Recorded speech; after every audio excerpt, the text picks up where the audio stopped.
and welcome to the Everyday Board Game Podcast with your host, Daniel. And Daniel. Daniel, I feel like I'm taller today. Like, I don't know if it's about the chair, but normally I'm not the same height as you, like, on the camera here. It's throwing me off a little bit. Are you sitting on the cushion? I'm not. That's why I'm confused. It's probably... I'm not sitting straight I think it's the perspective. You should slouch more often. It makes me look taller. I like this. That better? That's much better. Thank you. Throw me off. Well, welcome to the episode today. Welcome to the Everyday Board Game Podcast.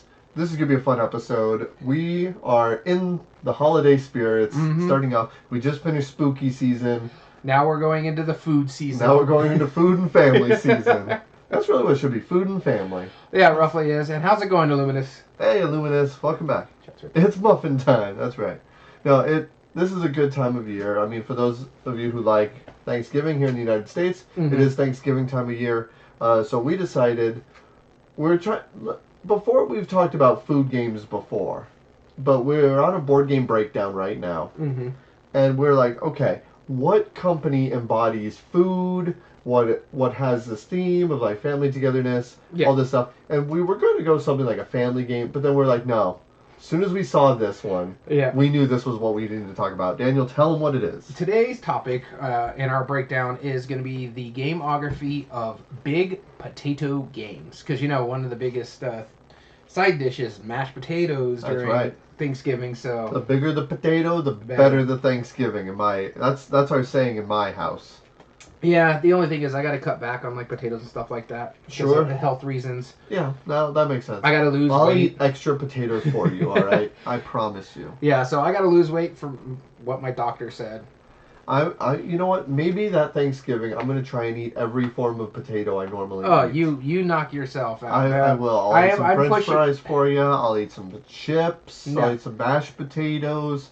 That's maybe even a baked potato for you. No, I'm good. I am gonna have mashed potatoes. I found out that I could have about half a cup of mashed potatoes, and it'll be fine. Yeah, get a good flavor kick. I mean, and there's plenty of me other and my good wife have decided to go on like a keto style diet or just low carbs, high protein diet. Yeah. And it's actually been doing really well. I've lost 20 pounds. That's awesome. You can tell. Clearly, you're short. You lost 20 pounds this way. You're getting shorter. Yeah, sure. You keep that up. Like you're gonna the next podcast, I'll be like a foot above you. You know. You wish. You're the shortest one in our group. No, I'm not. Our mutual friend Dom is. He's Dom shorter than you? He is shorter than me. Not by much. Not by much. No. And it's funny because we got the short fries. I am the youngest of the group.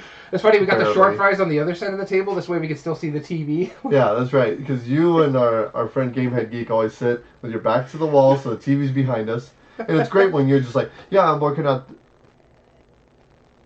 All right, so I'm gonna do this. Yeah, you usually just see us stare over our shoulders. Usually, when we do the stare to the TV, he starts talking about like, "Hey, I came up with this game idea." He starts, and we just kind of glaze over. No, that's when you start passing out. It's like, so let me ask you about the. Just completely conked out.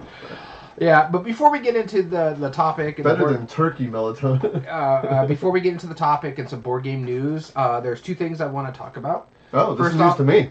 First off, our well wishes for the people in Iceland in Gridavik, I think is what it's called. Yep. They had to evacuate in the entire town because it looks like there's going to be a volcano or fissure opening underneath the town. Yeah. So our thoughts and well wishes for you all, for you to be safe and hope everything goes okay. Yep. Sad that you have to evacuate your home and all that, but at least you're safe and your family's safe. So sure. About that.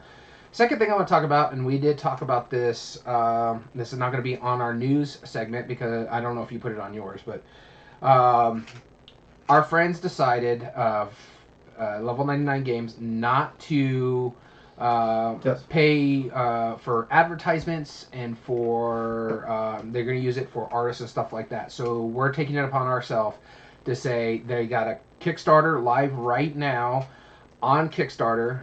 It's for Bullet. It's the 2 expansions for Bullet. I backed it. I'm spending actually a lot of money on it because I backed it, and I also bought the 2 extra albums I don't have. Oh, yeah. So, and just to say, first off, this is not a sponsorship. No. Level 99 has not contacted us. They're just friends of the podcast. And when we saw the email that they were going to do this, they're testing it out. They're seeing if if paying for advertisement, which I think the email said something that's like a quarter of their budget or some extreme amount. Yeah. If that was worth their time to actually do that, then they want to see if that is. So their newest Bullet expansion is on Kickstarter right now. Show some love. 2 Bullet Palette and Bullet Pet, I think is what it's called. Yes. Which we'll pull up. We'll put a link in our description as well. But yeah, they're not paying for advertisement, so word of mouth is really important, and they're actually taking that money to pay for artists and help, promote the scene and stuff. So they're doing good things over there. We love them. Yep. So go check them out. Yep, and I just dropped it into our Twitch chat, so follow us live, and you'll get to see these kind of links and stuff like that. Oh, that art! Oh, it looks God. really is good, that right? like a pumpkin thing? Like, what is that? I haven't seen this yet. I purposefully have not seen it yet, but they're already, double their funding goal, so it's going to fund. Yeah. 1,200 already people has so far. 1,200 backers, Yeah, so. a few more weeks to go, so seriously, go back it. And Mario Fanatic says he recommends BattleCon and Millennium Blades for them as well. Yes. Yep. Absolutely. I couldn't agree more. So, let's get into our episode today. We're going to talk about Big Potato Games, but before we do that, Daniel, let's get into the news. I think we should have some, newsy theme, right? No, we're good. Singularity.exe. Right, well, we'll look into that in a little bit. For sure. But in the board gaming news, I have 4 pieces of news. You have 4 pieces of news as well. First one I want to talk about is the Eschen spill. That just happened about a month ago, early September, I believe. Yeah, something like that. So, roughly 2 months ago, but it's been a while since we talked about the news. They released their statistics roughly a month ago. This is one of the first pieces of news I picked up. They had 193 turnstile visitors. 193,000 turnstile. Which is crazy numbers. But it's a 5-day event, so keep that in mind. And the way turnstile works is they just add in the numbers from day 1 to day 2 to day 3. Yeah. So, but still, 193,000 people, or at least turnstile turns, over a 5-day period. Yeah, that's 40,000 a day. Yeah. Alone. That's if everything was average, which we know, the first day or two. First couple of days are the busier days because the first couple days. Saturday is the big one. Oh yeah. Obviously, but I don't know if it goes Tuesday through Saturday or through Sunday or whatever. But I think the last day, if it's on a Sunday or Monday, it's going to be slow. But then definitely the midweek, a Wednesday. Oh yeah. Yeah, there's no way that's busy. I don't know. A lot of people go there. It's one of my dreams. I wouldn't mind going to Eschensville one of these days. You heard it here first, people. Summer next year. No. Everyday Board Game Podcast will be talking about Eschensville. No. We'll talk about it, but no. We'll talk about it. Yeah, I never said we're traveling. Yeah, the only would be great. The only one we're traveling to for sure is Gamma. Yes. We have our tickets already taken care of. So stay tuned in March. I mean, it's only 5 months away, but stay tuned for March when we actually. But another big thing about the Eschensville too, they had 935 exhibitors from 56 nations. That is more than a fourth of the UN recognized countries. That's 56 different nations and 935 exhibitors.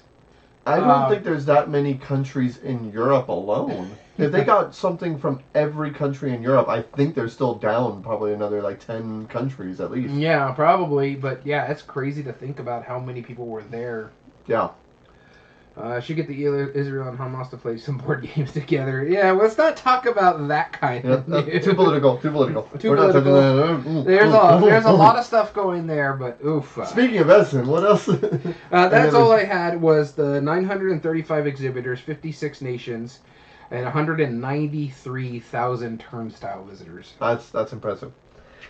Speaking of big turnouts and amazingly large numbers, the first piece of news I want to talk about was something that I remember seeing on social media a number of months ago, where Hasbro was trying to hire for the chief Uno player, and they were offering pretty big money. Well, somebody got hired for it, and I saw a CNN article about this alone. It's one woman who is the chief Uno player. Okay.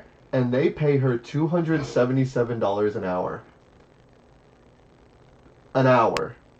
Now, I was thinking about it, and first off, I think this is absolutely brilliant. Honestly, you could pay me $277 an hour to play Uno. I would gladly play Uno, even if you paid me for 1 hour. Gladly. No, but like, so what she does is she actually, I think, sets up like a little pop-up booth and stuff in different places. Mm-hmm. I think she lives in New York or works out of New York. And in the middle of New York, yeah. Yep, in the middle of New York. And she shows people how to play Uno Quattro, which is that new little dice slidey thing. And so she's only playing it against one person or a couple people at a time and showing them how to play it. And I was like, man, $277 an hour. And that's amazing for a couple of reasons. First off, she only gets paid for 4 hours a day. She doesn't get a break. She's very part-time. But even then, but she has to travel into New York, first off. Secondly, she has to be, like, out in the elements, okay? So that justifies a little more cost. But most importantly, you have people who are saying, this is the most ridiculous thing, how are they justifying paying this much?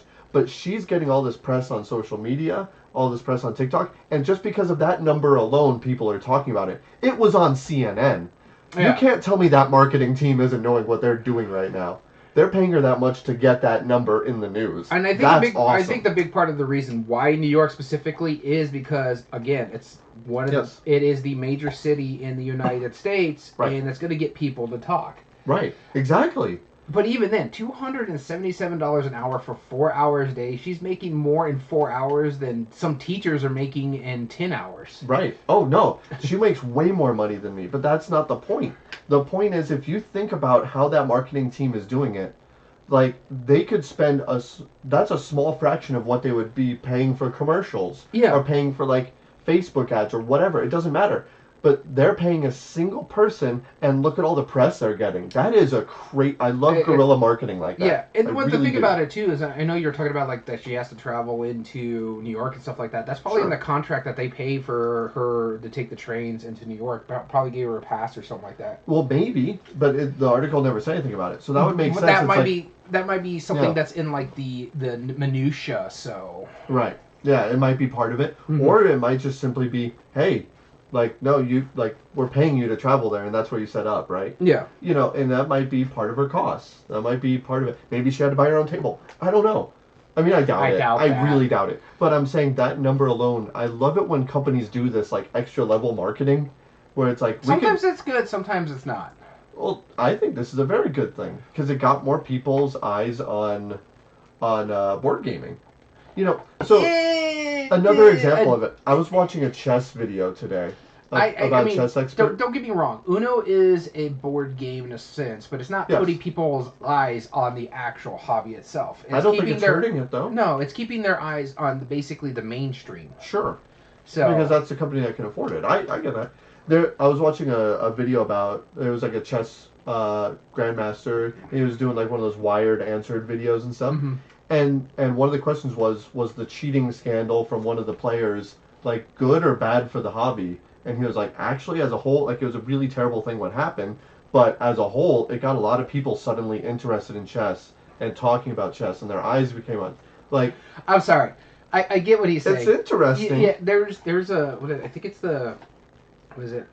A Barnum and Bailey or something like that. There's no bad press, there's only press or something like that. Yeah, I disagree with that. But I'm saying if even like a bad article of somebody potentially cheating can drum up this much interest in a game that's thousands of years old, overpaying somebody to play Uno, that's a pretty big thing. Like that's a much better way that's much better press is what I'm saying. Yeah, but even then, it's always going to put eyes on the market. So Illuminous knows the article or knows what I'm talking about. Anyway, what's your next piece? My next piece of news is a sad piece of news for people who buy online and retail and stuff like that, because some people don't have an FLGS nearby. They have to buy either through like Amazon or some of these big market companies.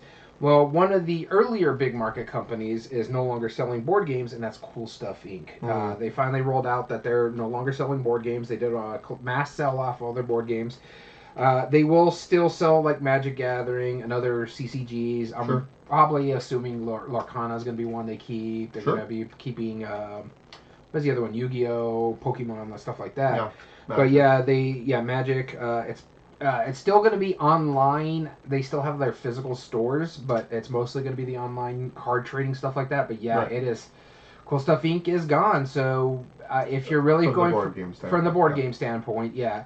But if you're still going to go into, if you can get to your FLGS, I highly recommend going to your friendly local game store, support local. But if you can't, Game Nerds and Miniature Market are still out there. We just recently lost another one about a year ago too, out of Oregon. Fun Again, yeah.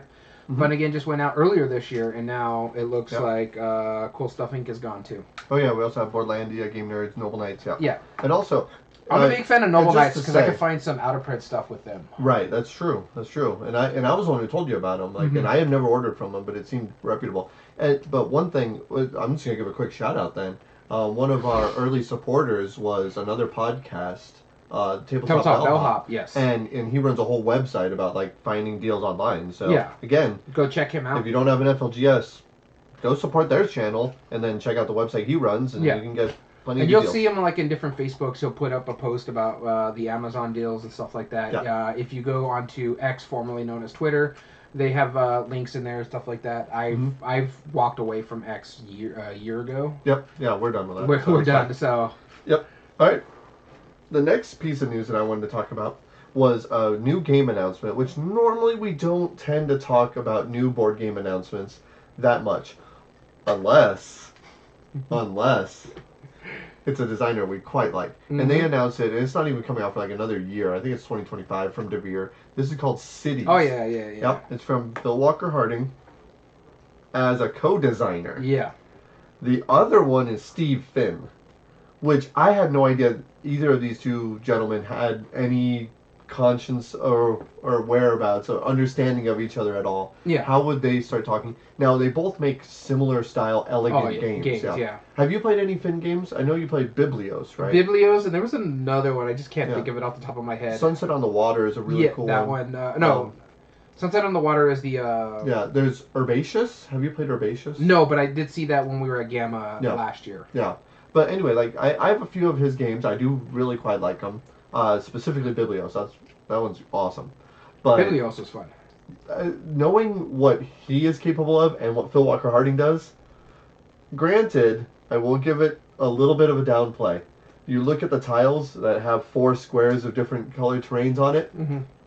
Looks kind of similar to something Phil Walker Harding has done twice before. Just saying. I don't know how different it is. I'm sure it's different. Speaking of Phil Walker Harding, I should be getting Spellbook tomorrow. Say what? I know, I have something to order that. I think I put it on my list. I think you did. Yeah, I hope so. Either way, I mean, I'm excited for this news. It's a long way out, but again, it's one of my favorite designers. Cool stuff. Awesome. Check it out. All right, so my next piece of news here is another sad piece of news, but not too sad. Formal Ferret Games is shutting their doors. They are just stopping. I didn't read the thing. They had a Kickstarter that still needs to be filled. Yep. But luckily, All Play is taking over Formal Ferret Games. They're going to be printing, the Wordsy and Networks. Those are the other games. They're also going to finish off the Kickstarter High Rise Ultra Plastic. And they will finish fulfilling it. It looks like it will fulfill in Q3 of next year. Cool. So the Kickstarter backers, you guys are still going to receive your game. Nothing's going to change there, except for it's going to be under All Play now rather than Formal Ferret Games. Right. I think Gil Hova, he's the one who owns Formal Ferret. Formal Ferret. I've met him before. He's not a bad guy. He's a pretty cool guy. I've only met him once, many years ago. Yeah. But seemed like a cool dude. Hope him all the best. Whatever happened. I don't know exactly what happened. It doesn't say too much, but I know he's stepping away from the board game itself. He's been actually working with a company that does battle robots. And he's been really getting into that from what I was reading and researching on this. So, he's not going to be dealing with anything in the board game world. He's not going to be playtesting. He's not going to be creating games. He's going to be concentrating on his battle robot. Well, good deal. Yeah. And that's awesome. Good deal. All right, the next one I wanted to talk about was a Kickstarter that was just announced, and it's not even starting yet, but you can go check out the preview page and save. I thought this was going to be on here. Yep, as soon as they announce it. And because they're my buddies. Yeah. And again, friends of the podcast from Thing 12 Games, Puppy Pile. is their newest game that they just announced. Now, I had heard about this game probably at least a year ago, maybe 2 years ago. I forget when I first heard about it, but I know that was the next game on their docket. Go show them love. Small publishing company. Yeah. Go check them out. Puppy Pile. I don't know how the game works. I am just giving them endorsement because I've liked almost everything else that they've made, and this has some of the most incredibly adorable art. Yeah. And it's not cats. Yeah, I just saw a preview about it too. I think you posted it on Facebook. Yeah, I shared it to my Facebook page. But yeah, Thing 12, they can't afford like massive advertisement either. So again, support your local publishers. Level 99, Thing 12, all of them. Yep, good peoples. Yeah, absolutely. All right, so my last piece of news here is we don't normally talk about games and stuff like that, but I thought this was kind of cool. This is video game to board game adaptations. We got 2 games that are coming from the video game world to board gaming world. Yes.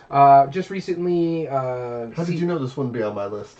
Yeah, because you don't like either one of these games, I don't think. I don't know. I don't remember what they are. Simon already did a God of War card game. It didn't really get all that much love. I had it for a little bit, looked at it, never played it. I was like, no, it's just not going to get played. They are going to do a miniature version of God of War. This is based in the Viking series of the God of War, not the Greek series, even though it's Kratos coming over from the Greek time. But it's going to go to crowdfunding. And the other one here is Diablo. This is going to be a board game, and they're also going to be releasing an RPG with that as well. And it's coming from the company Glass Cannon Games, who also did the adaptation of Frostpunk, and I think they've done a couple other video game adaptations to board games. So, yeah, moving that over. These 2 coming out. Both are going to crowdfunding. I'm interested more in the Diablo one because I've always been a Diablo fan. I played a little bit of the newest Diablo because it just came on one of my systems, but I got to look into it. I don't know too much of what they're going to do. They just announced that it's going to happen. It's also going to be doing an RPG. And the thing with Simon, I'm kind of getting hesitant with their crowdfunding because they do them so short. They just released one right now that is like 14 days or something like that for the DC Deceased.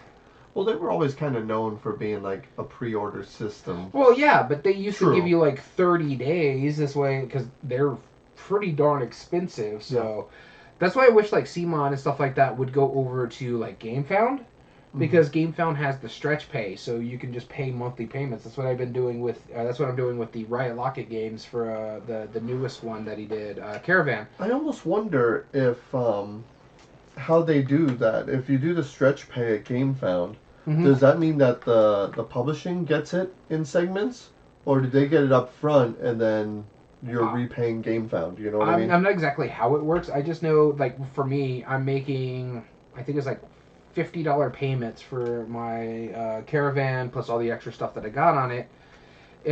For $50 payments, like until January. January will be my last payment. So I like that idea because this way people don't have the FOMO, but they're not breaking their banks. Like say if it's a $500 game, they can make it $100 payments a month rather than $500 outright. I've been increasingly like just not backing Kickstarters, even more so than normal because of how expensive and you have to wait years to get it, right? You know, and of course, right? I get it. Like you're pre-ordering it, you're supposed to be helping fund it, but I mean, if it's like $300 and I don't see it for 2 years. Like, it's less exciting. It really is, but oh well. Yeah, no, I don't disagree. I have backed a lot of Kickstarters this year, but it's more so with games that I know I'm gonna enjoy or it's gonna come to fruition. You know what I mean? And quickly, like the Marvel Dice Throne or the X-Men Dice Throne that just happened. I know I'm gonna get it next year because that's what they did with the Marvel.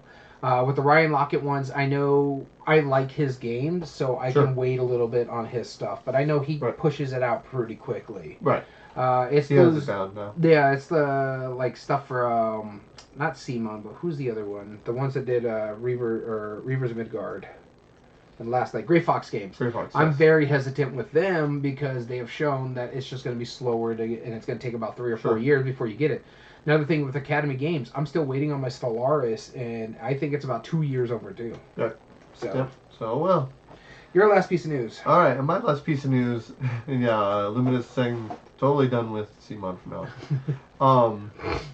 my last piece of news is just a wild story Okay. that I saw, and this directly affected me. And it's not bad news. It ended in a happy ending, so check it out. So, Tiny Epic Games, I've always backed their stuff. I love their games. Every single time a new one comes out, this is two pieces of news technically together. Yeah. Every time a new game gets announced, I'm always in to back it. So this last one that they announced prior to the most recent announcement, last one they did a Kickstarter for was Tiny Epic Crimes. Yep. And it was like a deduction crime solving board game. Very cool, right? Yeah. And they were on their normal slate of getting it. And then a number of people got emails saying, hey, we're about to send it out. It got shipping notifications, and I got that shipping notification. And for the longest time, it just sat dormant. And the weirdest thing, it just said delivered. Like, it didn't say where it came from, where it went. It just said it was just delivered. said delivered. Done. Problem solved. And apparently it affected quite a few people, and a lot of people did that. You being one of them. I know of 3 people in this city alone who backed that Kickstarter, and only one of us got the Kickstarter for it. And so I was like, okay, that's kind of weird. And then sure enough, on this last Kickstarter, they were talking about the shipping problems, had us fill out a form. It's like, hey, look, this is what's going on. We're looking into it. We're trying to figure it out. Yeah. Although the distribution company said that they got it, or sold it and everything like that. And then the last post, if you have not seen this, is wild. Apparently, a whole pallet of their product was stolen somewhere in transit. We don't know who it was or whatever. But there was a Facebook post that somebody who was just like a pallet buyer and just seller of materials, they posted, hey, look, a brand new game is coming out. And they had Tiny Epic Crime and the expansion up on the top of the box showing off. And people are like, wait, what? Yeah. Like, it's not even, like, the backers don't even have it yet. How do they have a pallet of it? Turns out, those missing packages that I was affected by, because they just said that it was, apparently they had lost the pallet. Mm-hmm. And it turned up in this guy's Bet you it's the same warehouse. guy who hit the delivered button. Probably, right? I mean, I doubt... I don't want to assume what Gameland's going to do, but I doubt they're working with that distributor again. Especially when they said, yeah, no, everything's fine, we got everything we need, and once everything started getting investigated is when they're like, yeah, we're missing an entire pallet. And then, but when they found that out about it, they started talking to law enforcement, they started pestering them, people started like getting on the case about this reseller, and they went along when the police approached the reseller and talked with them. And apparently now, in this guy's defense, he did, like, and I don't want to, like, assume anything, but according to the post, it seemed like this person was like, hey, I didn't know this was... he thought he bought a legitimate pallet. Stuff. Yeah, I was like, I'm sorry, here's all the product, like, and he didn't, like, try and ask for his money back, nothing like that. So, it was all a happy ending. They ended up getting their product back. I mean, personally... Like, everything seemed absolutely honest about it. They even had pictures of, like, the police officers walking into, like, the area, right? Yeah. It was wild. Yeah, it's crazy. And so, I'm totally fine waiting for my game, knowing that that's more or less a happy ending for what happened. I mean, it's a terrible, annoying thing that happened, but it all ended up, they found it, thanks to the sleuths online that found it, thanks to being, like, a pretty understandable reseller. I mean, unfortunately, he was out of money, but... Doesn't look like they're going to prosecute or anything, so that's probably good. But yeah, honestly, he didn't know it was stolen property. He could have been charged for receiving stolen property, but he gave it all back. He may actually be going after the person who sold him the pallet. Probably. To get his money back. Yeah, if that's the case, I would be, you know. Yeah, in all honesty, that's crazy. And the thing is wild. We've been seeing, like, the distribution stuff has been getting hit crazily. There's a reason why... Queen Games basically distributed their last 2 Stefan Felds by themselves. They airlifted it to America, and then America... They had so many problems last time. Yeah, because of the last 4, if people were saying, like, this was happening, they were missing stuff, they're like, fine, we're just going to do it ourselves. And now you see this one with the distribution for Gameland Games. It's... Yeah. Makes you question it, yeah. Right? So, again, support your friendly local game stores. Yeah, and also your other bit of news about Gameland Games. Yep. And so, on that final post where they're like, hey, look... Time to fill out the last bit of surveys, get it all taken care of. You know what? You've seen the backstage of cons, yeah. Yeah, and just another thing to add to it, they did announce the newest Tiny Epic series, Tiny Epic Cthulhu, which has a spinner. Mm-hmm. But if there's one designer who can make a spinner good, it's Scott Olms. So I normally, if any game was like, hey, it has a spinner in it, I'm like, I'm out. Because nobody has ever made a working spinner. No, they haven't. I don't know. The spinner in that one game that we played. Massive Darkness was fine. No, it wasn't right? Massive Darkness. It was the Merchant Cove or something. Oh like yeah, Merchant's Cove. Yeah, I thought it was Massive Darkness. Sorry. No, Merchant's Cove. Yeah, that was fine. Yeah, it was just. But I like that game just because it's just everybody's playing different mechanics. No, I like that part. It's just almost every spinner has just been bad. Like, I mean, they need to go fidget spinner status and get some bearings in there, for me to really trust the spin. It'll be really expensive. Yeah, exactly. Get a roulette wheel in here. Alrighty, with that being said, you want to get into this? That's right. Big Potato Games. Man, just thinking about that makes me hungry. I want some potatoes right now. Let's do this. They are a company that hasn't been around for too long. I mean, it's been a few years. 2002, I think, is one of their first games. Yeah, exactly. Big Potato Games is a company that's as versatile as its vegetable namesake. I love that. I've never read this before. That's great. We turn our hands to everything from quiz games to party games, kids games to toys. Sometimes we develop and bring to market homegrown ideas. Sometimes we nurture other people's. I'm surprised they didn't plush Potato Pirates. I believe that. Yeah, so we brought up their games. We're going to put them, and as with our normal board game breakdowns, talk about your thoughts on these games. If you played them, let us know. But we're going to break down their whole history, their gameography of games since the beginning. Mario Fanatic says, if we're just talking about the spinner itself spinning right, life honestly does it pretty well. The game of life. Oh, no. I'm going to disagree with you very strongly, Mario Fanatic, because, and I'm going to tell you why, one of the jobs is the repairman in life. And do you remember this? So, if you spin it and the spinner flies off of the thing, you have to pay the repairman $10,000 to put it back. That's one of the jobs, and that's one of the few special abilities that goes on in the game of life, which is amazing, but, I mean, it works okay. But still, oh my goodness. Alright, anyway. First game on the list here is Linky. Linky. Alright, did you want to flip the coin, see who talks about it first? Sure, go ahead. I mean, I have played Linky. I do know what it's about. Okay, cool. So, I'll just go first. Linky is pretty simple. Every card has 5 different questions, and they all have some kind of commonality amongst them. Okay. You're trying to answer these fairly simple games, and you have to figure out what the commonality is amongst the questions. So, like, one question might be, like, George Washington was fabled to cut down what type of tree, version. Right? Yeah, what type of tree? Cherry tree. All right. A tomato is not a vegetable, but a fruit. And so it's asking questions like this, and you're trying to figure out, what's the commonality? Oh, it's fruits or whatever. I mean, they wouldn't have something that obvious. Yeah. I'm sure if we picked up like a question, it would make a lot of sense. But that's... I only had the Spanish one, so. Check the back of the box. That should work. I don't think that's in Spanish. That is absolutely. All right. So, persona que no está loca. All right. Obviously, I'm not great at Spanish, so I apologize how bad that was. But yeah, you're just trying to find the commonality amongst all of them. What? Nothing. Just moving on to the next game. Did I say something offensive? I apologize. The game of 49. We actually both played this one together. Yes. Originally, they had this originally, and I think Breaking Games Breaking Games was the original one. Oh, Breaking Games was the original. Okay. Yes.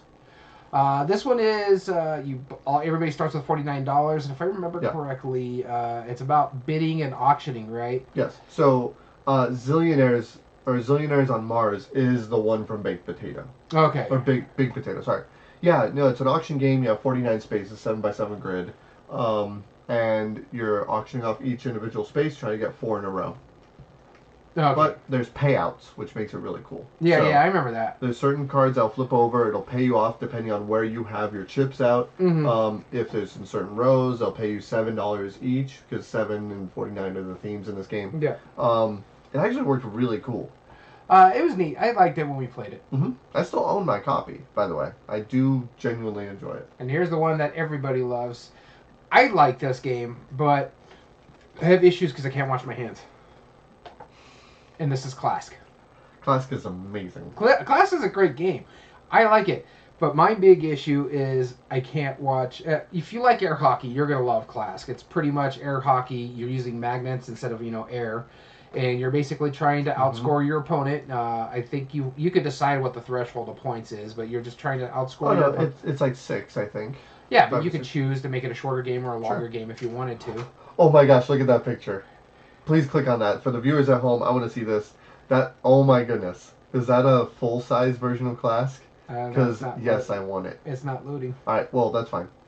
It was worth it, but no, I love my version of Clask. They made a 4-player version of it as well.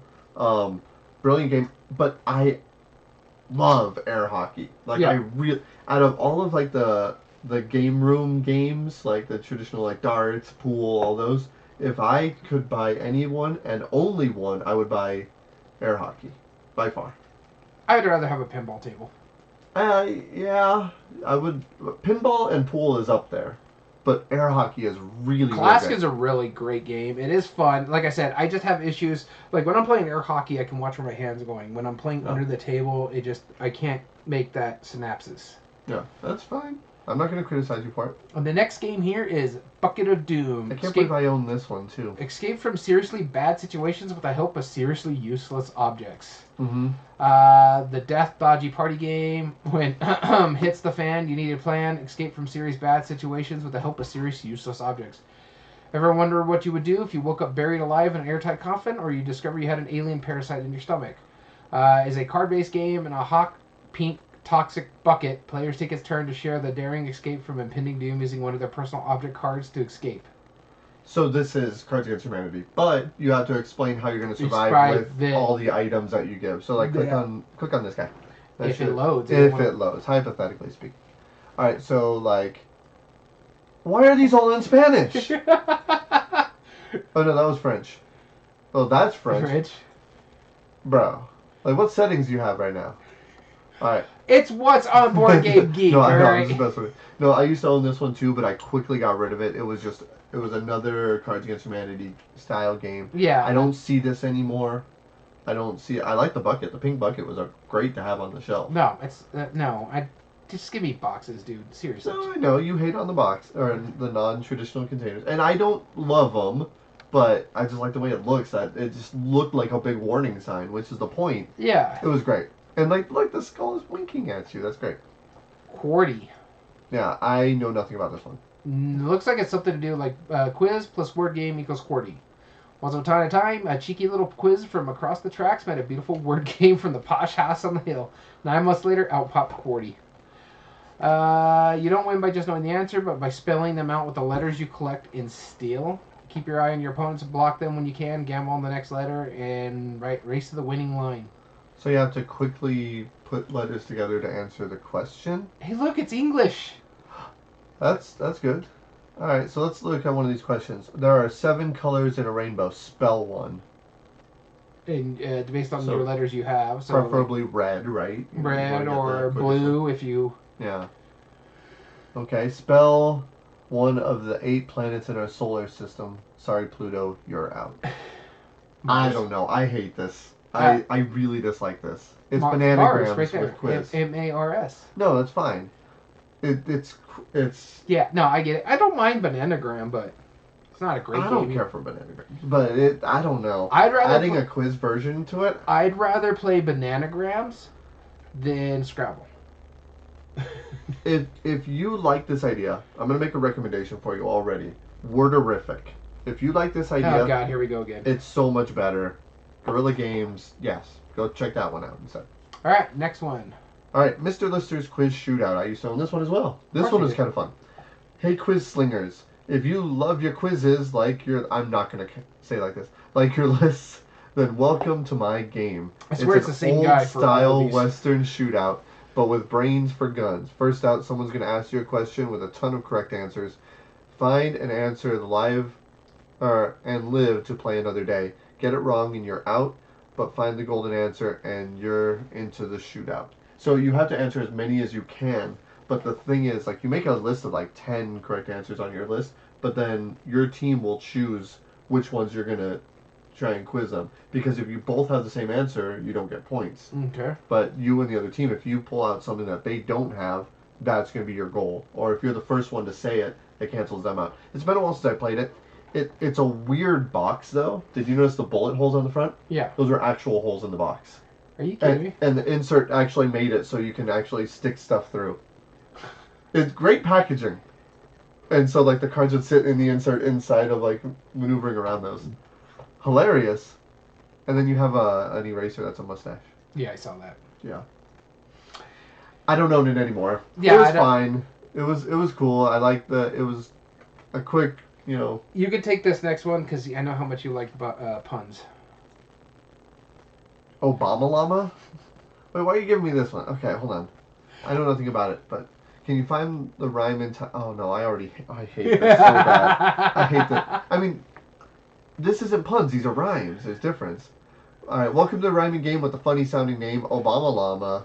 It is full of weird and wonderful rhymes. You'll come across Cara Delevingne on a washing machine. Cara Delevingne. Cara Delevingne on a washing machine. George Clooney doing a Mooney. Okay, that's not even a word. This is stupid. Alright, and Harrison Ford swallowing a sword. Your job is to describe or mime these rhymes with your team shouting out as many as they can in 30 seconds time. I hate this so bad. I love party games that do funny stuff, but this, I don't know. Yeah. I would not want to play this, personally. This person looks like they're not having a good time. Look at the guy on the right, like, he's falling asleep. This the guy's kid's like lost. She's playing with a play sword, you know. She's posing for the picture. She's being polite. She was the only one who was aware of it. Everyone else is just like, nah. Well, she's probably part of like Big Potato Games or something. She's the employee. She's the one getting paid $277 an hour right there. She's teaching everyone else how to play, and they're like, yo, this is not pleasant. I think this lady's worried because this kid's playing with like a butcher knife over here. Yeah, that's what I'm saying. It's like, that's probably more fun. All right, the next game. What rhymes with knife? The next game here is Ashton Scrawl. Kutcher the Butcher. There we go. Revealing the terrible artist in all of us, play Scrawl and start off with a loaded phrase, doodle it, then pass it on. By the time your masterpiece of an OAP conga line passes through your friends, weird minds and wonky pins and makes it back to you, things well got. It's basically a game of telephone. Yeah. Yep. I mean, it's another version of Eat Poop You Cat, which is Telestrations. That's the same idea. Yeah, because I think this actually came out around the same time. I might be wrong, but yeah, if you scroll down, you'll see that it says that commercial re-implementation of the folk game Eat Poop You Cat, which is the same as Telestrations. Yeah, I forgot about this. I forgot that they made it. Cool. Yeah. Man, moving on. Moving on. I like Telestrations just fine. Rainbow Rage. Oh my goodness, I like the name of that. All right, so game description from the publisher. It's not gonna be for us. No, probably not. Red, orange, yellow, green, blue. Oh, sorry. Hold on. Gray, gray, gray, gray, gray, gray, blue, gray. All right, the colors of the rainbow. Yellow. That's true. We can see yellow. The colors of the rainbow. Easy, right? Better think again. This isn't your average rainbow. Big Potato are excited to present their most tense, all for nothing game to date, Rainbow Rage. The rules are simple. Flip a rainbow card, spot the difference, and race to grab the two colors that have been swapped places.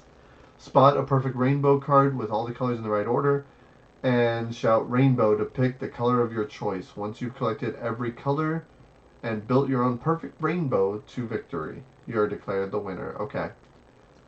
I like speed games like this, but I don't like what this... Oh, man, we would suck at this game. Yeah. I'm looking at these colors, and they're not bad, but they're not great They're either. bright, yeah. I mean, like, I can't tell on that top one. I guess it's purple and violet. No.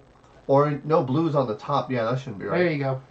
Okay, so what's wrong on this? Red, orange, yellow, blue. Okay, so green and purple. At least I could see the rainbow. Normally when I see a rainbow, I can't see all the... I see like 3 colors. Yeah. Yeah, I don't disagree, but like that one would just be difficult, you know. Yeah, and no, this is the same reason why I don't play. What is it, Quirtle? Quirkle. Yes. Quirkle.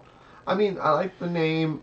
I'm sure whoever's not colorblind probably Would enjoy this. it. Yeah. Yeah, it seems like a good silly find. Oh yeah. Next game on the list here is Cinco Linko. I own this one too. Of course you do. I own like all of these games. Players take turn placing out their tiles until someone manages to get 5 in a row. Mm-hmm. With nothing but 4 stacks of colored tiles, it's no wonder why Cinco Linko, or aka OK Play, is regarded as the world's easiest to understand game. Whilst this game takes minutes to learn, it takes ages to master. The rules are simple. Using your stack of tiles, you try to make a line of 5 before any of your opponents can. Each tile must line up with the flat side of another. No placing corners at quarters. Okay, it's just a stacking game in a sense. But no, it's not stacking. It's an abstract strategy game. Oh, yeah, okay. You put them adjacent. Your only rule is that you have to put one adjacent to any other one, and you can't remove a piece that would split it into 2 groups. Okay. So after you've placed all your pieces out, then you have to start moving them. Okay. And it's literally just 5 in a row, and you could put people in really, because there's no board and there's no like confined area. Yeah. It actually makes it more strategic because you have to make it. I will say this: like work out. Colors are hard to see. Like these two right here are too close. Yeah. No, I agree. There's been different versions of the game. One thing that's really cool about it, though, you see how they're on the pegs, though. Yeah. They stack really well, and that thing has a carabiner on it, so you put it over the top, it's like a lid, and that clip actually holds the lid in place. So it's literally, you can clip it onto a backpack and play it wherever you want. Okay, that's not bad. The portability of it is really cool. I think I still do own this in my collection. And I just, which we're going to be going through here soon. Yeah, right? It's cool. I mean, it's a smart abstract strategy game. I forget this thing exists, too. Yeah, but it's not expensive. It's like $10. Twin it! Okay. You own this one too? I do own this one. I own the Board Game Geek version of this. Oh, okay. And it's really good. Alright, so Twin It. Don't hesitate. Okay, sorry. That's fine. Don't hesitate in this fast-paced, pattern-matching game. So, everything looks incredibly busy, 100% on purpose. Okay. That is the point. So Twin It challenges you to spot pairs of cards on the game table as quickly as you can to set up the main game. Shuffle the double-sided cards. Then give each player a similarly sized stack. Players take turn revealing cards and placing them on the table, leaving all cards visible. As soon as someone matches cards, they place a finger on both cards and then take the stack. But here's the cool part about it. So the cards are totally double-sided. There's a lot of different images. You take the top pile of your stack and flip it over and put it somewhere on the table so everyone can see it.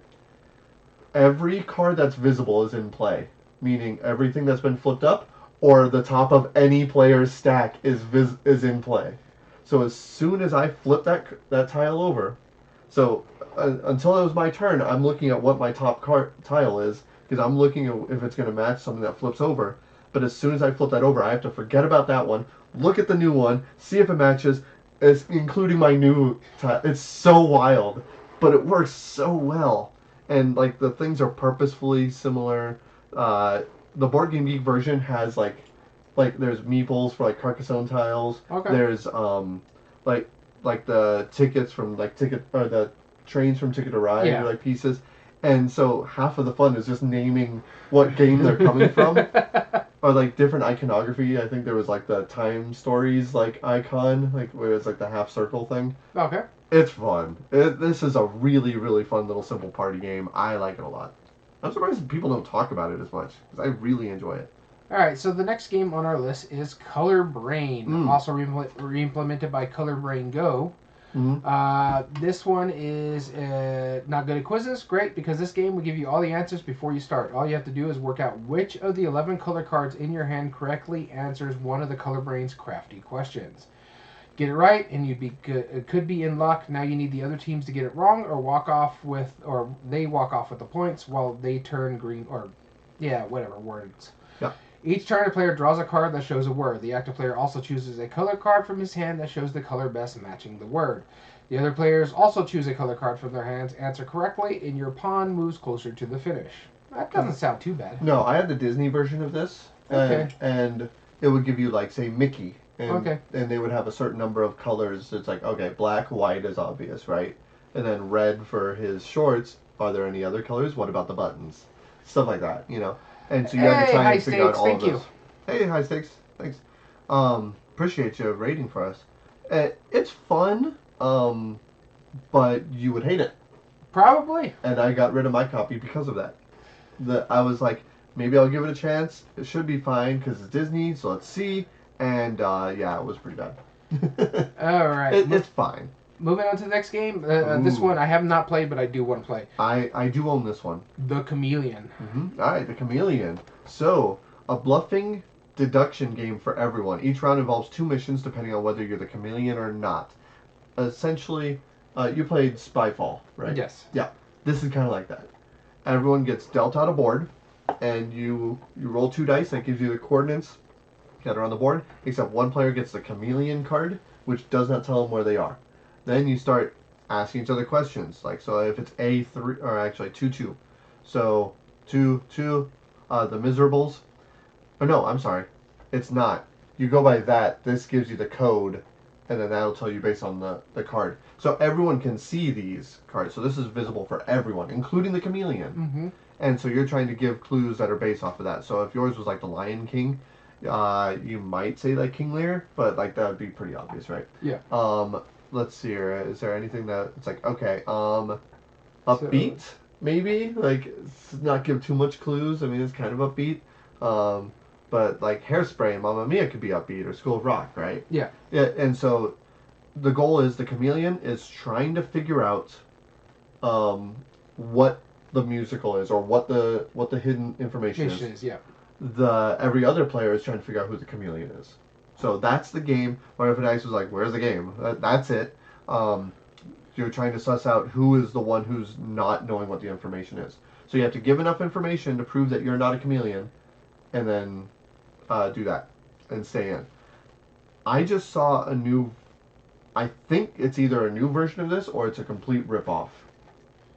I saw it at Five Below, and it's called Blending In, and it has a very similar box, but it's like they're coming up with a picture edition, which we'll get to a little bit later. I saw that, but there's a new game called Blending In, and I think it's this also. It might be a rip-off of it. Might not be a rip-off, but maybe a because it's not. It doesn't say re-implemented, so maybe a rip-off. Oh, making a joke about the name. Yeah. I mean, I can see it just fine. Yay, colorblindness. All right, next up is Can of Squirms. No, nothing about this. No, nothing. Re-implements First Dates the game. Okay. Welcome to our seriously awkward adult party game. Can of Squirms is the first game we pack when we head to the bar.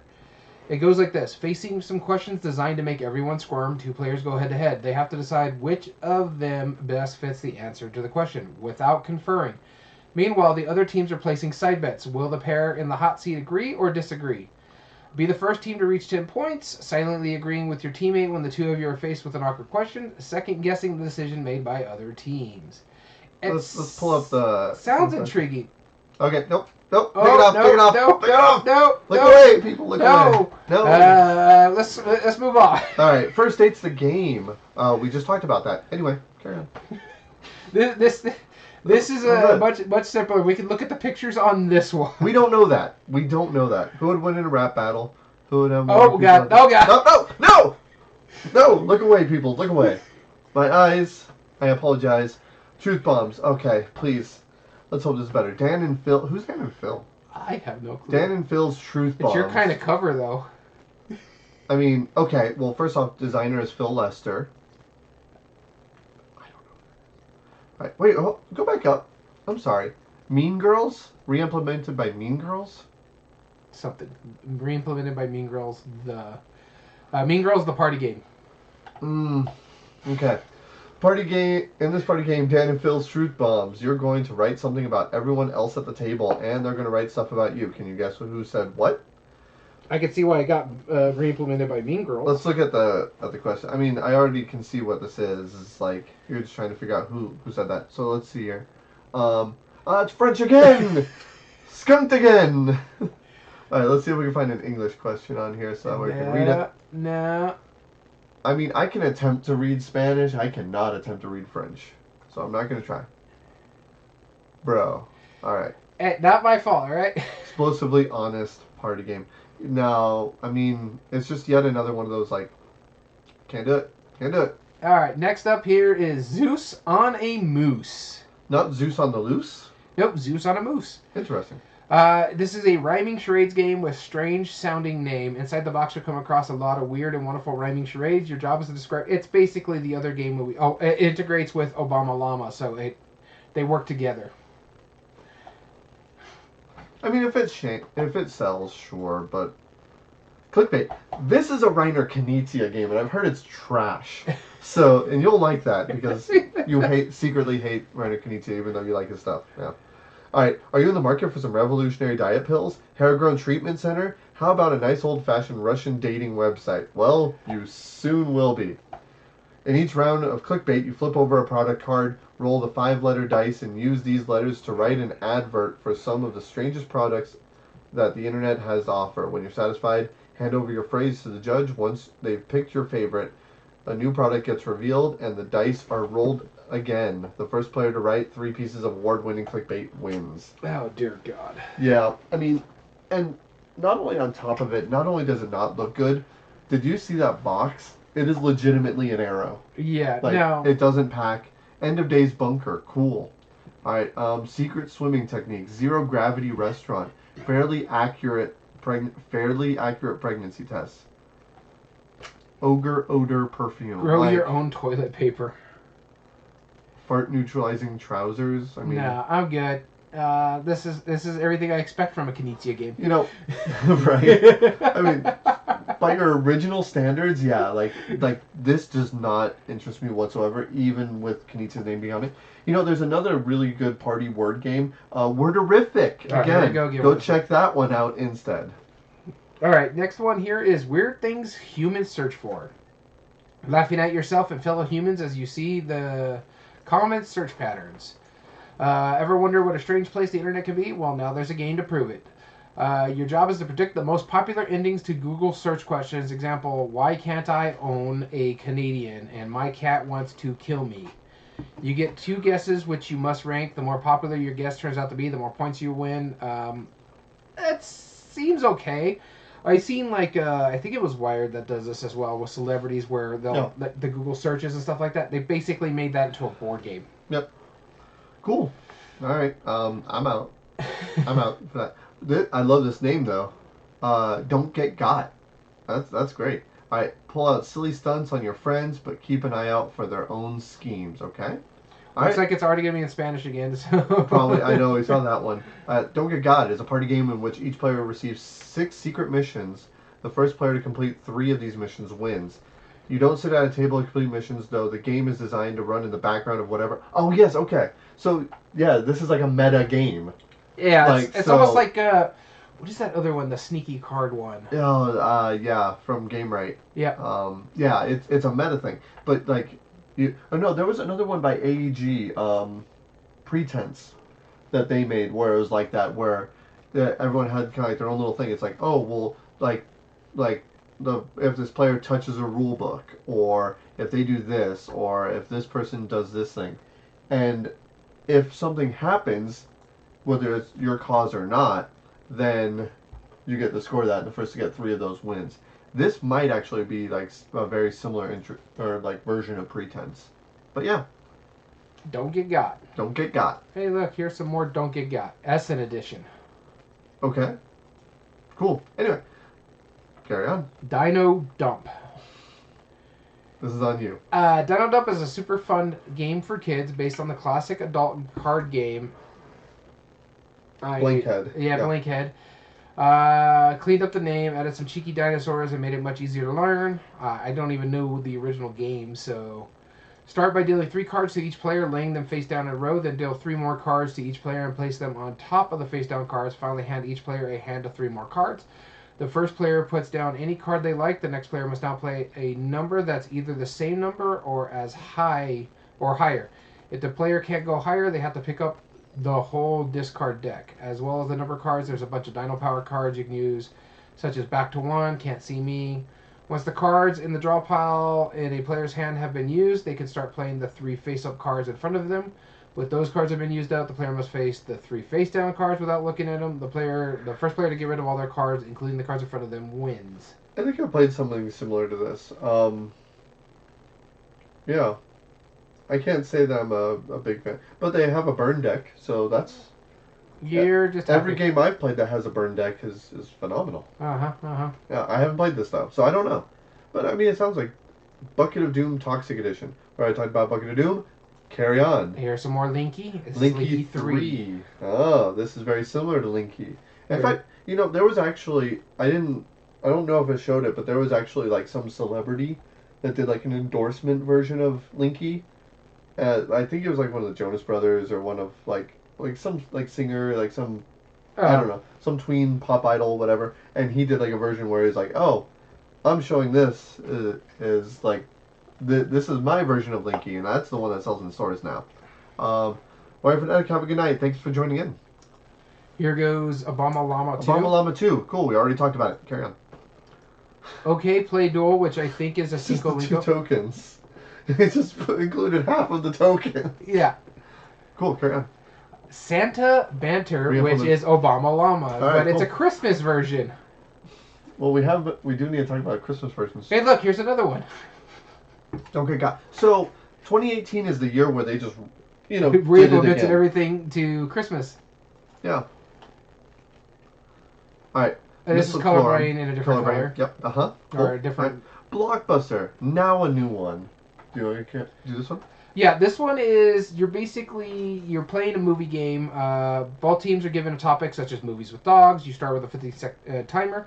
You yell out a relevant movie. When the buzzer resets, other teams now in the hot seat and have to do the same thing. Whoever runs the time out of hand gets the advantage, which takes control of the next round, the triple charades, Jeopardy. And when you go into that round, teams have to guess the movie while you act it out, use one word or a quote from it. There's all sorts of strategies in stealing. It's neat. I've played this a couple times. I do enjoy it. I bet you'd be really good at it. Oh, I watch a lot of movies, but I'm not that good at this one. I'd be garbage at this. Well, the time I played this game with, and this again, Spanish, I played this with other movie buffs, and so I got my butt handed to me with that one. So this one tells you all the different stuff in here, and you're just trying to see if you can name more stuff than other people inside of a timer. It's really neat how it works. It's really fun, but yeah, out of all the games we talked about so far, this is my favorite. Cool. This is not my favorite. Zillionaires Club would be mine. Or the Game of 49. 20-second showdown. This seems like it'd be pretty straightforward. It's time for two teams to go head-to-head in a fast and furious game of ridiculous challenges. Jump into the hot seat, flip the timer, and get going. Choose a player to be the referee, to referee the contest. 20-second showdown. Everyone else splits into two teams and sits opposite of each other, face-off style. At the beginning of each round, the referee resets the timer with an even amount of sand in each half. Wait, what? What does that mean? I don't know. An even amount of sand in each half? I don't get it. Alright, anyway. I guess it's because it's two timers. Because it says when each team's timer runs out. First team to run out of sand loses the round. Interesting. Oh, so you probably have to flip the timer when you succeed at your challenge. Yeah. Oh, that's kind of neat if that's the case. Resets the timer and the amount of sand. Yeah, see. Oh, interesting. Okay. See how it's like blue, red, and so when you get your stuff done, you flip it, and then now yellow team has to make sure they get their stuff done, and then blue team. Right. Okay, I get how it works. You're basically fighting over the sand timer. Yeah. And whoever runs out loses. Yep. So you complete your challenges as quickly as possible. Let's look at one of the challenges. See what do we want to? Because it has not gone our way. No, but yeah, I want to see. It'll probably be in Spanish. Yeah, it's French, Spanish, something like that. I don't know what language that is. Romanian edition box. Yeah. No. Romanian. Yeah. All right. Well, whatever. That seems all right. Here's the one you were talking about, the Disney edition of Color Brain. Yeah. Yeah. And again, the good thing about this is you can buy it for so cheap. It's like $10. Yeah. It's really inexpensive. So again, if you're a big Disney fan, this is not a terrible option. All right, Head Hackers. Now I have seen this one. It doesn't even have a description on it, but let's go to the overview. I almost bought this from a secondhand store, but then I realized it sounded really awful. It's a party game about reading minds and stealing clues. Strap on your tinfoil hat and lock eyes with your teammate. In this game, you have to get them to read your mind while keeping everyone else out. Pass on the secret word by writing down 3 one-word clues. If your teammate shouts out the correct answer, you both walk off with points. Just watch out for the other teams as they'll be trying to get inside your head, second guess your clue words, and steal your points. Points mean moves on the board. First around the board, back to their home square wins. No, I'm good. Yep. It's basically just like password, but with a tinfoil hat. It does come with a tinfoil hat, it so does. There's that. It does. So, great component. I see. Your pawns are foil hats. That's good again. Fat mud oink. Okay. Pink animal oink. Okay. Oh, it's basically kind of crypto-like. Oh, so the other team scored by predicting your clues. Okay. Foot mud. That's cool. That's all right. Foot. That's not foot. That's fat. Or fat. Yeah, but I mean like. Yeah, no. like, It's interesting what it's doing, but okay, that's not terrible. So yeah, see your secret word is pig. So you're trying to give the clue to what other people do. They're trying to find out what your clue is. Yeah. And they're trying to predict what words they're going to give out too. So it's kind of like a bit like the crypto. Yeah. All right, this one's you. All right, this seems simple enough. What came first? So 2 things. Bet what came first. Flush toilet or stop sign? Mayo or ketchup? Statue of Liberty or Eiffel Tower? Eiffel Tower. Wait, was it?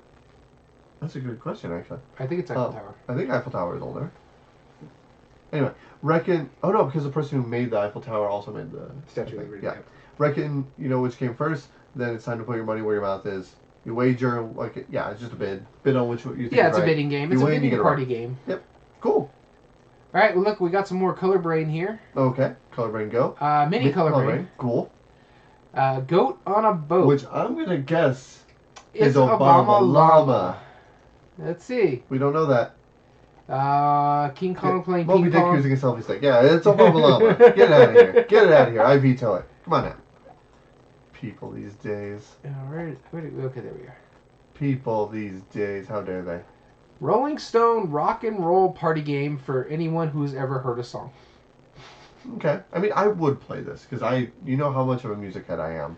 All right, Rolling Stone is rock and roll music game for anyone who's ever heard a song. You don't have to be the music buff to win this game. You just need to know the names of some very famous bands and heard a famous song or two. A player from each team competes in the music buzzer battle. The winner of this round takes an advantage in round 2. Triple charades, Jeopardy. Here, players try to get their team to guess the artist by describing them in one of 3 ways: quoting lyrics, humming, or using one word. The first team to collect a disc from all 8 genres win. So this kind of feels like Time's Up. No, it looks like Blockbuster. It kind of does too. Right. But it's like also kind of gives me like that Time's Up vibe where the next round is like, hey, you either do like a charade or you quote a lyric or you use one word. That's basically the second and third rounds of Time's Up. If I found this at a thrift store, I would buy it. Yeah, you probably would. The next one. Office Space, the game, the first ever game made for an office. That's a great movie. Yeah. It really is. Anyway, this is a secret missions game to play at work. Oh wait, you actually play it at work? It was inspired by one of your favorite movies, Office Space. If you love the movie, then you'll enjoy all the in-jokes in this game, but still, it's a great game, even if you've never seen it. It works like this. Draw 6 secret missions. This is the secret missions one. This is the... Yeah. Okay. And you do work this one might suck sometimes, but this game will make it suck a little less. That's funny. That's good. You play it at work. Oh, man. I do love that movie. It's a funny movie. I very much do, too. Oh, you watched it? Okay. Oh, I love the movie. Yeah. It's great. I never know which movies you've watched or not watched. Yeah, but that one, I definitely That one's great. I love it. It's good stuff. My Steve. You have my Steve there? Yeah, exactly. Us Weekly, the game, a team party game for anyone who's read about a celeb or two. It's rated a 7.7, 5 ratings. But I like the cover. I like how it looks like a magazine. That's cool. This one's you. No, wait, this one's me. It's a team party game for anyone who's read about a celeb or two. Get ready to roll out the red carpet. Round 1. Same one. It's the same one as... It's the Blockbuster one. Yeah. But it's $6 on Amazon. So if this sounds interesting to you, sure. Herd Mentality. Now, I've heard really good things about this one. From 2020. Man, they're really stepping it up. This is a party game for families, friends, and cow wrestlers. The aim of the game is simple. Think like a herd and write down the same answers as your friends. It comes with a little squishy cow. That's great. Yeah. All right. If your answer is part of the majority, you all win cows. Yeehaw. If everyone else writes an answer that is matched by at least one other person, but yours, but yours is the odd one out, then you land the angry pig cow, and your herd of cows is worthless until you can afford offload it to someone else. That's fun. So I like that. Basically, it's kind of Dixit with an angry pink cow. Kinda. It looks more like I don't know if they made the same one, but Green Team Wins. It's similar to that. Hey, look, more fridge. Yep. There's the. Yeah, no, we can't. That's a great picture. Mente vacuna. All right, cool. Herd mentality. Right. Looks fun. Here's a Disney version of something. Disney Sketchy Tales. Like the game Telephone, but Disney related. Yep, we already talked about Sketchy Tales. Okay, yeah, we did talk about Sketchy Tales. It's Telephone. P for pizza. Now's your chance to build your own giant slice of pizza. Okay. This is a quick thinking category game. The aim of the game is to build your giant slice of pizza by winning small triangles of pizza. To win a triangle, you must be the first player to shout out a word that links the category in the letter on the card. So if the letter is B and the category is a TV show, you could shout Baywatch. If you're first to shout a correct answer to win this card, now flip a new card and go again. Each round there are 3 letters and 3 categories on the table, so you can link any letter to any category. You just need to be super quick. I like that. It sounds pretty interesting. Sure. I like those speed answer games. Who designed this one? Yes. So it comes with a manual H, regular headgear. Duruk Kikogulia. Okay. All right. Yeah. I mean, I would play that. Seems pretty good. Top of the Pops party game. I'm assuming this is a music trivia game as well. Let's find out. Hey, pop pickers, get ready to play a throwback music part. Yep. Okay. Yeah. So this is Rolling Stones. Is it? I'm assuming. Hold on. How to play. Be the first team to collect at least one artist from all 8 music categories. The categories are 1960s, 70s, 80s. So 90s, the other one you needed to pick 8 of discs. One-hit wonders and all-time chart toppers. Yeah. Cool. Wait a minute. Hold on. There's a kazoo. Instead of humming, you can play the kazoo. Oh, God, no. Yeah, I'm out. MTV, the throwback music party game. I'm assuming this is going to be the same thing. Based on iconic 80s, 90s, and beyond. First to go head-to-head in quick fire buzzer round. 1 player from each team tries to think of a song to fit the description of head-to-head category. Before the 15-second timer runs out, the first person to run out of time loses. So this is more of the other one. Blockbuster. No, the Rolling Stones? No, the one with the sand timer where you're... Oh, okay. Because that's what I said. Head-to-head, quick fire. Before the 15-second timer runs out, hitting the buzzer to throw the mic back to their opponent. The first person to run out of time loses the round. So it's that split with the sand timers, except for you're doing with a buzzer this time around. Yep. Cool. I mean, I'd play it because I like music so much, but... Here's Blockbuster Returns. Yep. Muffin Time, Rainbow Pack. So... Expansion did for they make Time. Muffin Time? Okay. Yeah, I think it's this one. Now, I've played Muffin Time. One of our regulars at the shop absolutely adores this game. Right, and brings it very often. Close that one. Let's just move over to this one because it's the big box version of it. Then they play in a group, and one of the players really, really pushes this game, which is totally fine. They love it. They have fun. It is a straight up take that game. Absolutely, there's nothing about it.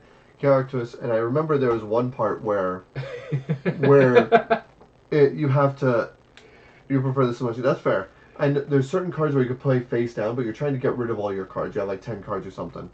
Oh, Sora! Yes. So now the player that I'm talking about, right? No, pushes this game hard, right?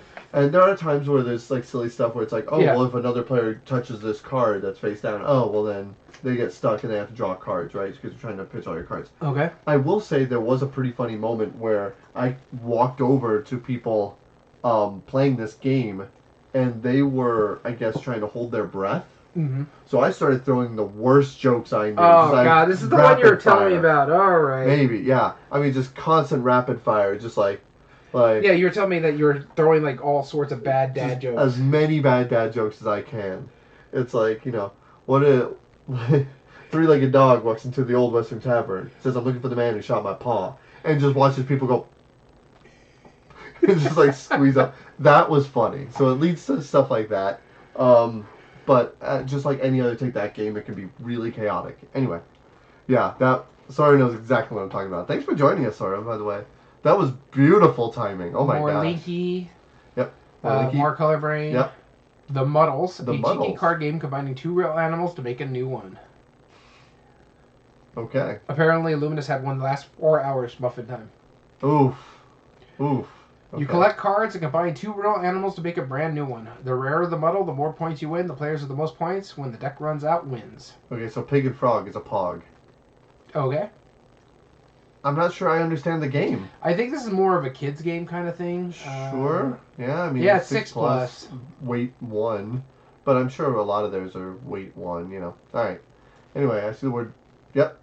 Work from home edition. Don't get got. Cool, shut up and sit down edition. There we go. Alright. Snakes. Now's my wheelhouse. Alright. Phil Walker Harding, by the way. This is what immediately put Big Potato on the map for me because of this alone. This is a deduction game where you're trying to find... Yep, exactly. Now we're going to start a little bit of show and tell. The group has a multiple choice question and only 2 minutes to work it out. The snakes amongst them already know the right answer because everyone closed their eyes. The snakes open it. You flip over the answer. They get a C. Flip it back down. Then everyone's trying to get the right answer as best they can. The snakes get points for every wrong answer. So they're trying to confidently argue away from the right answer.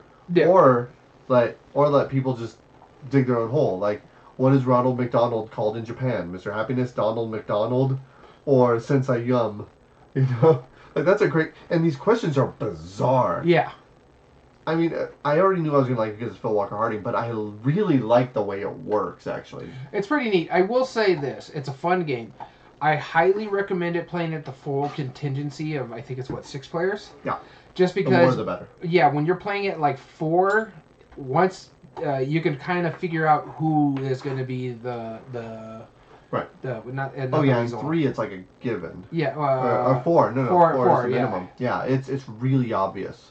Because there's one snake, there's one mongoose of truth. And you always know who the mongoose of truth is. Yeah. Because once when you flip that card over, when it says the mongoose of truth has to reveal themselves. Yeah. So then that only has 3 people that are hidden. And like, I think... There's only one snake. Yeah. And so it's really obvious. Yeah. The more players is, the better. But it is still a really fun game. Yeah. No, I really like it. I say... It says 4 to 8 players. I recommend 6 to 8, honestly. Sure. The more players, it's fine at 4. But if you're going to play it, 6 players. This is now my favorite of the Big Potato games. Yep. Cool. I agree. And here's the one, Mean Girls, the party game, that now we can actually see what this is about. So here you go. Put in this book. Do we need to, though?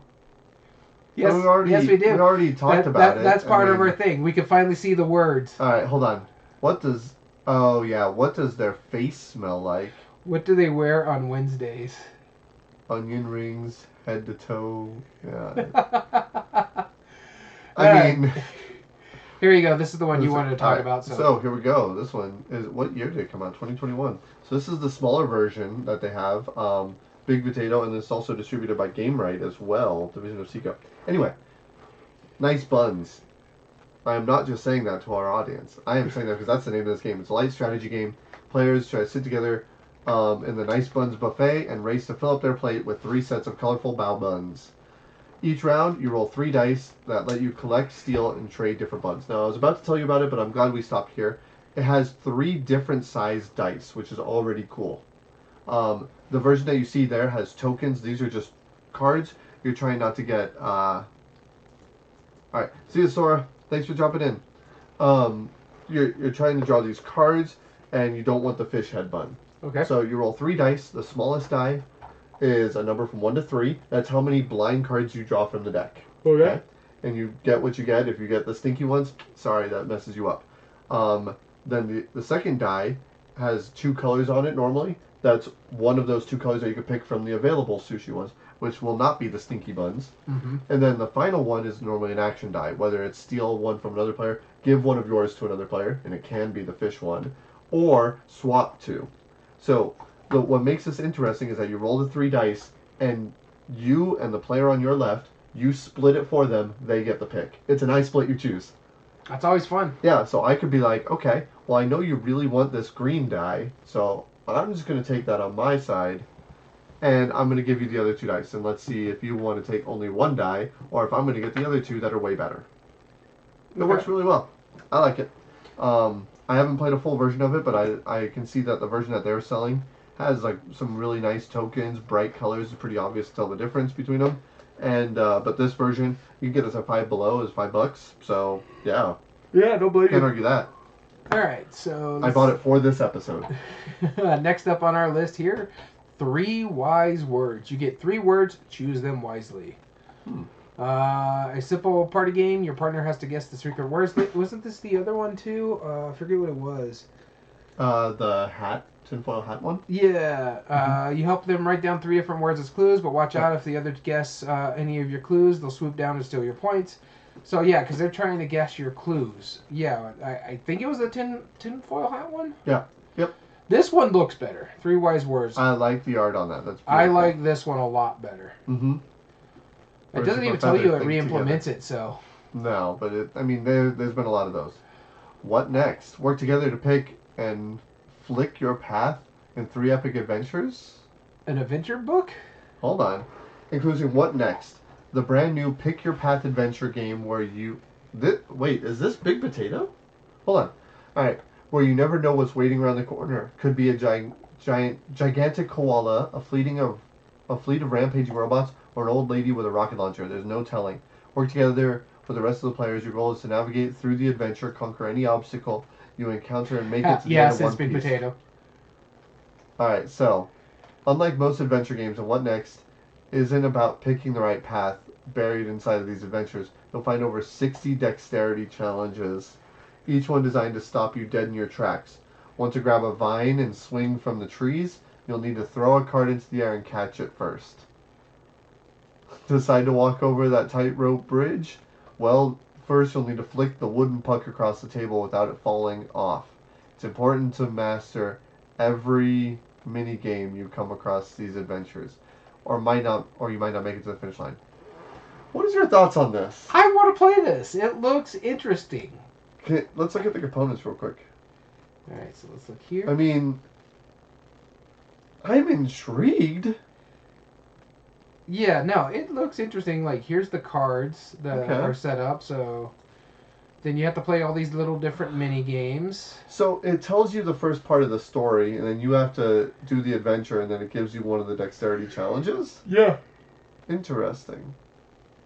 It looks pretty neat. I want to try this if I can find a copy of this to see. Is it 60 mini games. Yeah, I mean, that's... I don't see. Noble Knight selling it for $34. That's the only place you can find it right now. Yeah. Interesting. Okay. I mean, color me intrigued. Yep. Hey, look, more Muffin Time. Hey, more Muffin Time. The deluxe edition. This is the one that I'm familiar with. I think this is the adult version of Blockbuster. I'm pretty sure. Game for 2. No, this is it's a two-player version. Yeah. Okay. Yeah. So there we go. But it's a re-implementation. It's a 2-player version. Cool. Shoot the stars. Here we go. Or shoot for the stars. This is the last one I brought for Show and Tell. Just because I really like the piece in here. The idea of this is pretty simple. You are trying to outbid each other. Every answer is to each question is an answer that can be answered with a number. Mm-hmm. The goal is you want to be the captain, which means you have to bid the highest number, but if you go over, then everybody who jumps ship gets points instead. Here is a 3D little ship thing with compartments. Actually, it's a little thin cardboard, but it does work pretty well. On your turn, if you're the one who jumps up the number, then you get to jump into the captain's seats. Then everyone else can choose to either jump into the captain's seat instead of you, or if you think it's going too high, then you can jump out and get points that way if you're correct.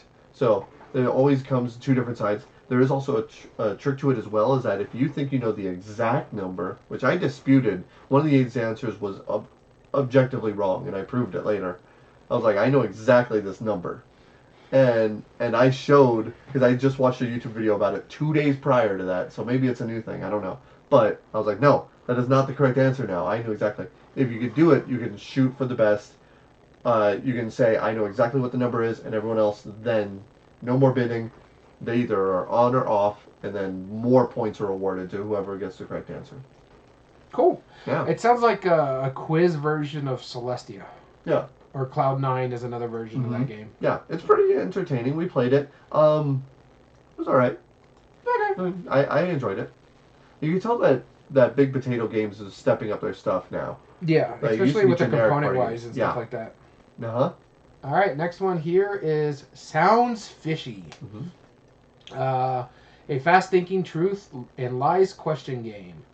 It's about always knowing the right. It's about being able to spot the fake ones. It's like a mix between the Chameleon and Balderdash. It is a party game full of strange questions and even stranger answers. Pick up points by eliminating the fake answers that have invented by other players, but careful, one of them has given the real answer. Accidentally choose it, and you lose all your points in your turn. Think you tell which answer sounds fishy? You'll need to think on your feet, get creative, and push your luck to win the game where everyone else has an answer for you. I like both Chameleon and Balderdash. Balderdash. So, this is great.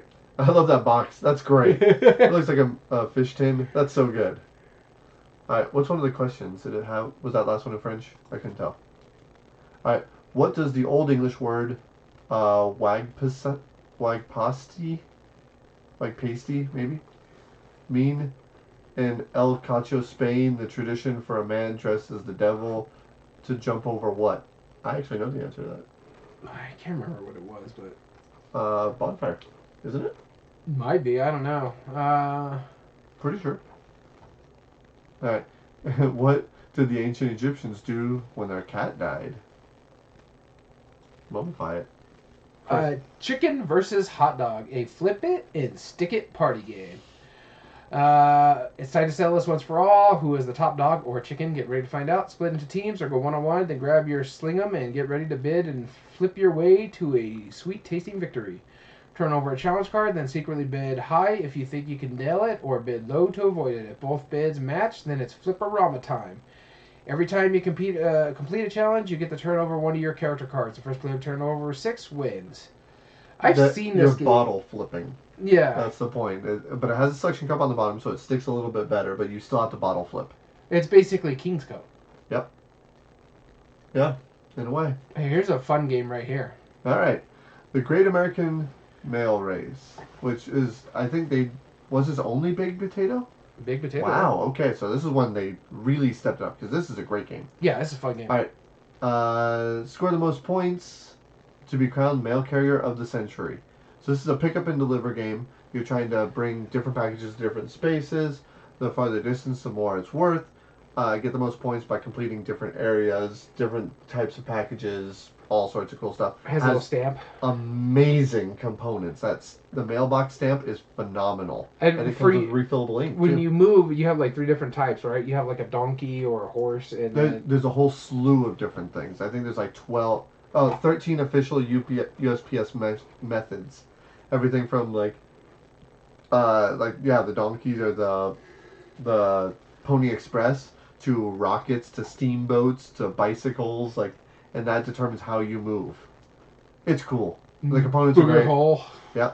Oh yeah, and they have the funnier names. Yeah. I think it has Truth or Consequences. Yep. Yeah. It's got tier so yes, this is my favorite game so far of no, I think I like Snakes more, but I do like this one. This for game wise, yes, this is the best.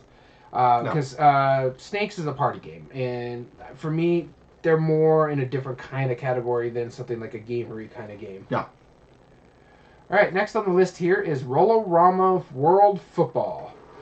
Football in your pocket. Comes in a pocket-sized tin, so you can take it to the kids' card game, shout out dice and all wherever you go. Like real football, Roll-O-Rama World Football is full of the same drama as a beautiful game, making it the ideal football gift. Quick and simple to play, perfect for flick about at break time. I still don't get what this is. It's dice rolling. Not much I understand. Yeah, I'm assuming you just speed roll it. Yeah, it doesn't have any pictures for you to look at, so.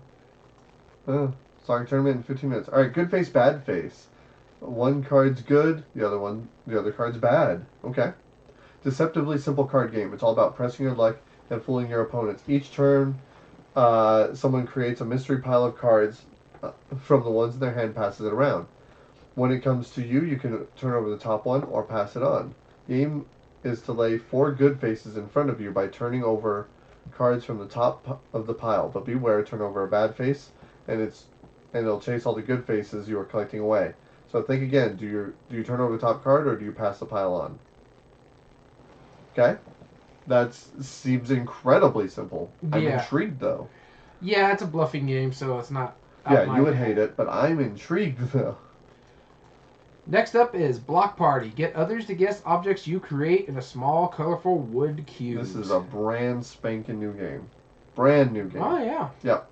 This literally just came out because I just saw the Dice Tower review of it. Ready, set, build. Gather your friends and family and get ready to build your blocks as best you can, or take a wild guess at some cube-tastic creations. One person will be the guesser while everyone else picks a secret item from their list and gets building before the timer runs out. On each round, one player will be the guesser and the rest will be the builders. Turn over a challenge card for the round. Example, build the tallest object, use the fewest colors, all the buildings that secretly pick an object to build on their card. Then start the timer and get building using the colorful wooden blocks. Once the timer is up, guesser then goes around the table attempting to figure out what the others have built. Points are awarded for correct guesses and sneaky steals. The guesser token then moves to the next player and the rounds continue. Seems interesting. Do you remember Pictures? It was a Rio Grande game that won the Jars. Yes, the one with the clay. No, yeah. You're thinking something else. But this one, like, they had like 8 different ways to make pictures, and that's like the bit of it. They did this in that version, is you had like a series of cubes. This is that same general idea as far as how it works. However, the big difference is the fact that there's one guesser guessing all of them. Yeah. That's what makes it totally different, which is really cool. Okay. Looks interesting. Yeah. I mean, cheap production, right? Get the ick. Alright, guess what grosses out other people, okay? You gave me this one, really. You gave one that looks intriguing, and you give me... Alright, fine. Each round, get the ick. The active player is presented with 3 distasteful situations that the other people might do, such as seeing them write heh in a text, holding their nose while jumping into a swimming pool, or walking really slowly. Those aren't that bad. I think I do them all. No, I'm just kidding. I don't.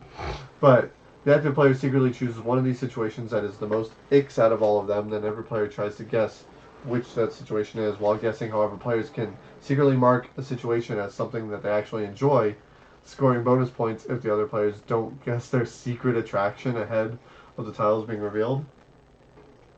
I don't know. It's newish, though. It's newish. Maybe it's alright. Alright. It's not you, it's them. I love that tagline, though. That's pretty good. Alright, next up here is True Crime Stories. Mm-hmm. Can you crack the case of 3 real-life crimes? The U.S. Postal Inspection Service is the oldest federal law enforcement agency in America. They've seen it all. They've uncovered letter bombs, recovered millions of stolen money, and taken down entire mafia rings. Now it's time for you to unravel some of the most high-profile case and crack them yourself. Really? You'll take on a Mafia King pin in Society of Black Hand. It's like an escape room or a crime, like, what is the one I just... That's really cool. Yeah, so you bring down a corrupt art gallery on masked criminal mastermind. The adult party game may feature America's oldest law enforcement agency, but using phones, emails, and the internet makes it a strategy game for everyone. You'll need internet connection for this one.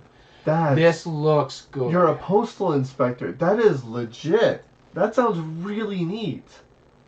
I'm not gonna lie. I have to look out for this one. I'm 100% in because my dad and myself both worked for the post office, and he wanted me to become a postal inspector for the longest time and they are like. And I remember one of the craziest things. If you've never worked in a post office before, there is in some of them, not all of them, there is a single cage in the middle of the post office spot that is only allowed for the postal inspectors.